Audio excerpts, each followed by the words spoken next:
Hey there. So today we have another review. This is another beer from the Avid Beers. This is a Winter Bock.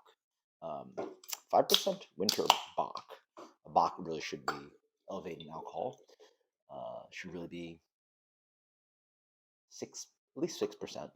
But then again, you have beers like Shiner Bock, which is like a Bock beer, but like, or they call it a Bock beer, but it's really just an international dark lager, sitting around like 4-ish%. But they call us a German style lager. Um, I can't imagine it actually tastes like a proper like Dunkelbock. I think that's what they're going for. So maybe it's more like a Shiner Bock, so like an international dark lager, amber lager. So we'll see. Beer looks like an international dark lager or a Dunkelbock, but pretty nice head on that. Beer comes in a like in a medium brown color. Yeah, looks very nice. Pretty bland. A little bit. Also that kind of weird sour thing I get, but pretty bland.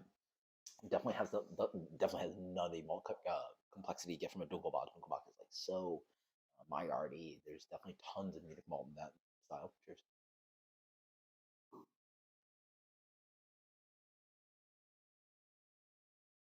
Hmm, funky. There's a little bit of hopping going on, which is weird. I feel. Yeah, this beer, strangely enough, is one of the most hoppy beers out of the entire box, and it's a winter bock. Like you taste it. I taste.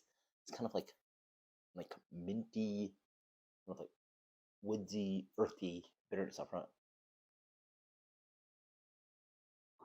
The beer's actually not bad though, or not the worst. A little bit of malt sweetness, nice kind of like bread crust.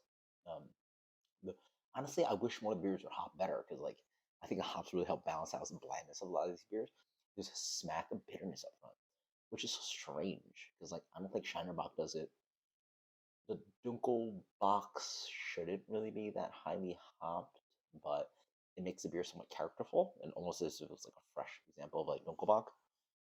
Strange.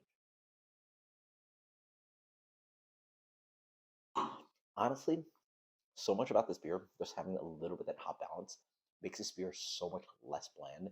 Because so many of the beers are just like hop water. They sort of taste, or sorry, malt water. They sort of do taste the malt water on the back end. Malts are not defined. You don't really get this complexity in malt. It just tastes like they just.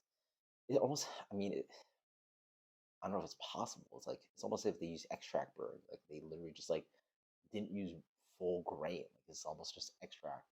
Uh, Through into like a homebrew setup. You know, extract is like a if you guys don't know, like extract is a way to brew homebrew generally that was used like way or early on in homebrewing or easy homebrewing where they literally just make a mash for you where you don't even have to like have like grains and water.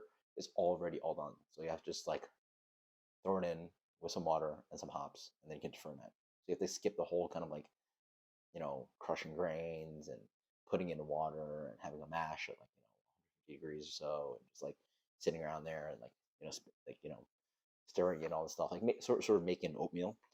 You skip that whole step because they made the oatmeal ready for you in that kind of like liquid. And just add water, add hops, boil, forget about it. Hmm, interesting. Honestly, not bad, but it's a little bit disjointed on the bitterness. Like you want the bitterness to sort of be lingering at the back end, but it hits up front. So it's almost like a, you know what this more tastes like? It almost tastes like an amber ale or red IPA. It's so weird. Some of the beers are just vastly off from like where they list on style. Man, I'd love to have a conversation with these brewers. Like what these beers taste like and what's on the label. It's just crazy. It's crazy. This is easily the best IPA out of the box. It's called Winterbach. There are multiple IPAs in this box. None of them taste as good. This is a red IPA. This is a red IPA called Winterbach.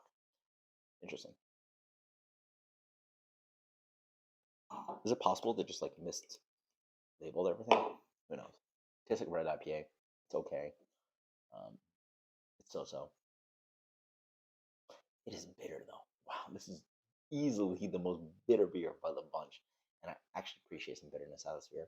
Um, how drinkable is it?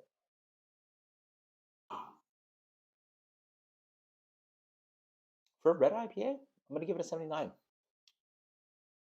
For Winter Bock, terrible. Until next time, guys. Cheers later.